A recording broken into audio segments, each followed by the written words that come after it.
It was supposed to be just another ordinary Tuesday. Sun out, breeze light, birds chirping. The kind of day that made you feel like the world wasn't such a bad place. I was sitting in my truck, engine off, a thermos of lukewarm coffee in the cup holder, eyes fixed on the doors of Oakwood Elementary across the street. Every day around 3:15, those big double doors opened, and my daughter Abby came walking, or rather, rolling through them, like the little warrior she is. She's 7 years old, full of more courage than most grown men I know, and living with muscular dystrophy. It's not easy. She uses a purple walker with stickers she handpicked. Unicorns, stars, a glittery cat with sunglasses. She says they make it go faster. And maybe they do, at least in her mind. I always park in the same spot, far enough to let her feel independent, but close enough that I can be there in a heartbeat. That's something we came up with together after her mum passed away last year. Cancer took her in 6 brutal months, and it left just Abby and me, trying to piece a life back together. So these quiet, mundane afternoons waiting outside school, they meant everything. I saw her before I heard her. Abby, pushing her walker slowly but confidently down the sidewalk, her smile lighting up the street. She probably couldn't wait to tell me about whatever craft or science project she worked on that day. She always had stories, always had hope. That's when I noticed it. A shiny black SUV parked in the no parking zone directly in front of the school. A zone clearly marked to stay clear for emergency vehicles and kids with mobility needs like Abby. Behind the wheel was Patricia Summers. I recognized her immediately. Blonde bob, designer sunglasses, a constant look like she'd just smelled something unpleasant. She was yelling into her phone, waving her free hand around like a politician in a crisis. Patricia wasn't just anyone. She was the HOA president in our neighborhood, the self-declared queen of suburban order. People called her Patrol Pat behind her back, a nickname she earned by issuing fines for things like faded lawn signs and trash cans being left out a few minutes too long. A stickler for rules, unless of course they applied to her. As Abby tried to pass her SUV, her walker gently tapped the corner of the rear bumper. Not hard, not enough to scratch anything, but enough for Patricia to notice. In an instant, she threw her car door open, nearly slamming it into my daughter. "What do you think you're doing, you little brat?" she screamed, her voice slicing through the hum of after-school chatter. Parents turned, kids froze. Abby stood still, stunned, and quietly said, "I'm sorry, ma'am. I didn't mean to." But Patricia wasn't interested in apologies. She stormed out of her SUV, pointing a manicured finger in Abby's face. "Do you know how much this car cost? You scratched it. You damaged my property." Abby's hands tightened around her walker. "I said I'm sorry." Her voice was shaking. Mine wasn't. I was already out of my truck, weaving through the stunned crowd. But I wasn't fast enough. Patricia's hand went into her purse. What she pulled out made my blood run cold. A gun. Small, black, deadly. "Hey!" I yelled. "Put that down." But she didn't listen. The shot rang out before I reached them. One loud crack that echoed off the school walls like a thunderclap. Abby screamed, her little body crumpling to the pavement as her walker clattered beside her. Red bloomed across her shirt like a cruel flower. Parents screamed. Someone dropped their coffee. A teacher ran out of the school doors. I dropped to my knees beside her, barely breathing, hands already pressing my jacket against her wound. "Daddy," she whispered, her eyes wide and terrified. "The lady shot me." Patricia stared at the gun in her hand, like she couldn't believe it either, then bolted. She jumped back in her SUV, tires screeching as she sped off down the street. "Get her license plate!" I shouted, but I was already focused back on Abby. The blood was everywhere. It wasn't a direct hit, thank God. The bullet had grazed her shoulder, but it was still too much blood for a little girl. An ambulance was called. Sirens arrived. Everything after that came in a blur of red and blue. The emergency room smelled like bleach and sterile fear. Abby was brave. Braver than I could have ever asked of a 7-year-old. She barely cried even when they numbed the area and stitched her up. I held her hand the entire time, trying not to let her see how badly I was shaking. Officer Jenkins showed up while we were still at the hospital. Middle-aged, clean-shaven, with the kind of nervous energy that made you think he didn't want to be there. He asked questions. I gave answers. Then he said it. "We've picked her up, Mr. Reynolds, Patricia Summers, but I should let you know, her husband's good friends with the police chief." I stared at him. "And?" "She's saying she felt threatened, that your daughter attacked her." My jaw clenched so tight I thought my teeth might crack. "She's 7, I said. "She uses a walker. How is that threatening?" Jenkins just looked at his notepad, avoiding my eyes. "There will be an investigation." I didn't believe him. Later that night, Abby clung to my hand as I tucked her into bed. Her voice was small. "Is the angry lady going to come back?" "No, sweetheart," I lied. "I won't let her hurt you again." But deep down, I wasn't sure I could keep that promise. The next morning, I found out Patricia had been released without bail. No charges filed, no statements given. Nothing. Just a rich woman with connections walking free after shooting a child. The news spread like wildfire. I started getting messages from neighbors. Some expressed horror and support, but others were parroting Patricia's version of the story. That Abby had banged on the car violently, that she'd acted unstable, that Patricia feared for her life. It was insane, it was vile, and yet people were believing it. My neighbor Tom stopped by around noon. He was a quiet guy, kept to himself mostly, but that day he looked me in the eyes with a seriousness I hadn't seen before. "She's telling everyone Abby attacked her," he said. "And some people believe her." I shook my head. "How could anyone believe that?" Tom hesitated. "Her husband. He's got pull in this town. They've lived here 20 years, donated to all the right causes. And, well, some folks around here don't think special needs kids should be in public school with everyone else." I wanted to scream. Abby was one of the smartest kids in her class. Her body didn't work the way others did, but her mind was sharp, bright, beautiful. And now they were treating her like she didn't belong, like she was a threat, like she deserved to be shot. I looked at Tom and asked, "So what am I supposed to do? Sit here and wait for a system that protects people like Patricia?" He looked at me hard. "You were in the military, right? Before you became a foreman?" I nodded slowly. 6 years, Army Ranger." "Then you already know the answer," he said. "You don't fight force with force. You fight it smart. People like her, they always have secrets. You just need to dig deep enough to find them." And that's when I knew. I wasn't done.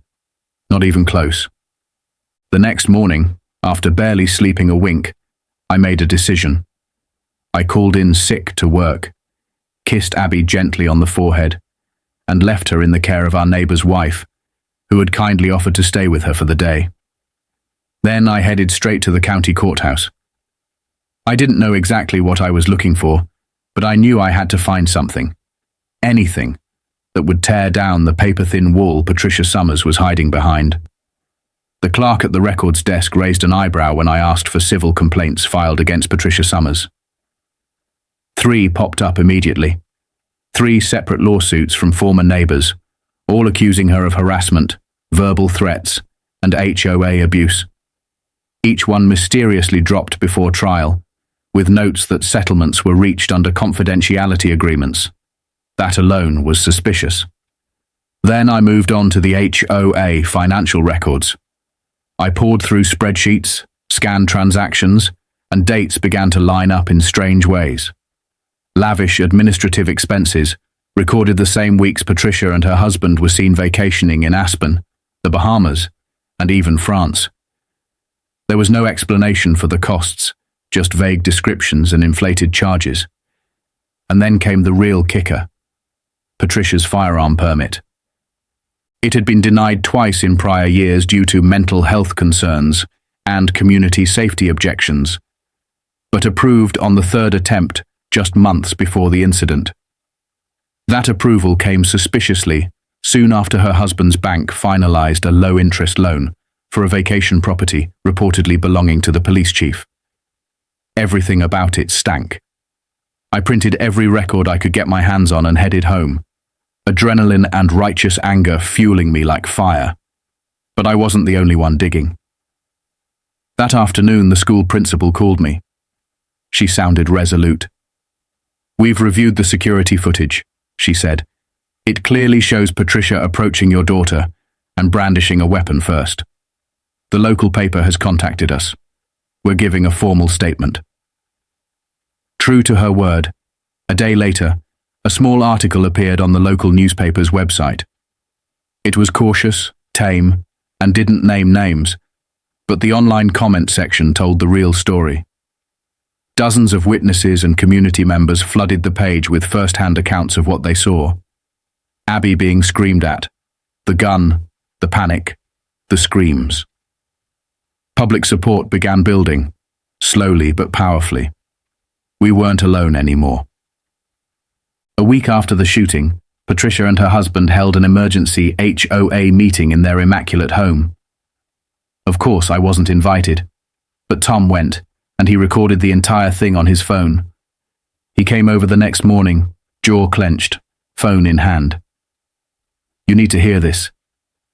Patricia stood in her living room, speaking into a mic like she was giving a TED talk, going on about how dangerous the school pickup zone was, how children with walkers and wheelchairs created chaotic conditions, and how alternate arrangements should be made for kids with special equipment to be picked up separately. When one brave neighbor, Mrs. Rodriguez, stood up and said, "You brought a gun to school pickup," Robert Summers immediately jumped in and threatened her with a fine for her non-compliant mailbox. That was their style. Deflect, threaten, silence. But Patricia had made a fatal mistake. By making the shooting a topic of official HOA discussion, she had triggered a transparency clause in the HOA bylaws. That meant I had the right to request all internal communications relating to neighborhood safety, school procedures, and yes, even her opinion of my daughter. So I filed a formal request and got her emails. What I found made me sick. Patricia had been complaining about Abby for months, calling her a neighborhood embarrassment, saying she brought down the image of the area, and even referring to her as that crippled girl in multiple messages. She believed Abby's presence made potential buyers uncomfortable and lowered property values. One email even claimed that kids like that belong in facilities, not among regular people. That was all I needed. I printed every last email, gathered all my findings, and marched them into the police station. I demanded to speak with someone higher up, someone who hadn't been playing golf with the Summers family every weekend. That's when I met Detective Sarah Moore. She read through every document, every printout, every record. She didn't look away. She didn't make excuses. When she finished, she looked me in the eye and said, "This won't be easy. The Summers have roots here, but what happened to your daughter was wrong, and I won't ignore it." 3 days later, Patricia was arrested again. This time it stuck. The charges: assault with a deadly weapon, illegal firearm possession, financial fraud related to HOA funds. The weapon had been modified, illegally, to have a hair trigger, and that alone was enough to throw her under the bus, even without the damning emails. The Summers empire was crumbling, but the hardest part wasn't winning that battle. The hardest part was helping Abby feel safe again. For weeks, she wouldn't sleep without holding my hand. She'd wake up crying, haunted by nightmares of The angry lady with the gun. She refused to go outside. She avoided windows. The scar on her shoulder began to heal, but the fear in her eyes didn't fade as easily. Still, the kindness of others began to pull us through. Her classmates sent her cards covered in rainbows and hearts. Her teacher came to visit, bringing coloring books and gentle hugs. Our neighbors cooked meals, organized groceries, and even helped clean the house. Tom's wife started a fundraiser for medical bills, and within a week, donations poured in from every corner of town. Slowly, the warmth of community began to drown out the cold terror left behind by Patricia's actions. 2 months after the shooting, Patricia stood trial. Her expensive attorney tried to paint her as a respected woman of the community who made a terrible mistake in a moment of panic. But facts don't lie. The modified gun, the threatening emails, the harassment history, the misuse of funds. The jury heard it all. When Abby took the stand, I was terrified she'd be too scared to speak. But she sat up straight, her voice small but steady. "I didn't mean to bump her car," she said. "I said I was sorry." But she yelled and called me names. Then she took out a gun and said she'd teach me a lesson. I tried to move away, but my walker got stuck. Every word struck like lightning. The courtroom fell silent. The jury returned with a verdict in just 3 hours, guilty on all charges. Patricia Summers was sentenced to 7 years in prison. Her husband sold their house and left town within weeks. Their kingdom of intimidation had fallen. Our neighborhood changed after that. The new HOA board, led by Tom, introduced anti-discrimination policies, banned harassment, and opened new lines of communication for families with special needs. The school installed security cameras at every entrance and hired a dedicated crossing guard to help kids like Abby. And Abby, she began to come back to life. Slowly, day by day, the fear lifted. She started going outside again, visiting friends, even attending birthday parties. But the journey wasn't easy. Sometimes late at night, she'd still ask if the angry lady would come back. And every time I held her hand and told her, never again. One warm evening, nearly a year after the shooting, we sat together on our front porch swing. Abby had gotten an A on her science project and had been invited to a sleepover. Her eyes sparkled again. She leaned against me and asked, "Daddy, do you think bad people can change?" I thought long and hard about that, about Patricia, about the pain she caused, about the damage she left behind. "Maybe," I said, "but the more important thing is that good people stand up when bad people hurt others. That's how we make the world better." She nodded slowly, then lifted her sleeve and pointed to her scar, a thin white line that had faded with time. "My teacher says this is my superhero mark," she whispered. "It shows I'm stronger than the bad things that happened to me." I pulled her into a hug, heart full and eyes wet, because in that moment, I realized something important. The world will always have its monsters, but as long as we have the courage to stand against them, as long as we speak truth, protect the innocent, and refuse to be silenced, there's always hope. Hope that justice can win. Hope that kindness can heal. Hope that together we can create a world where children like Abby never have to be afraid again.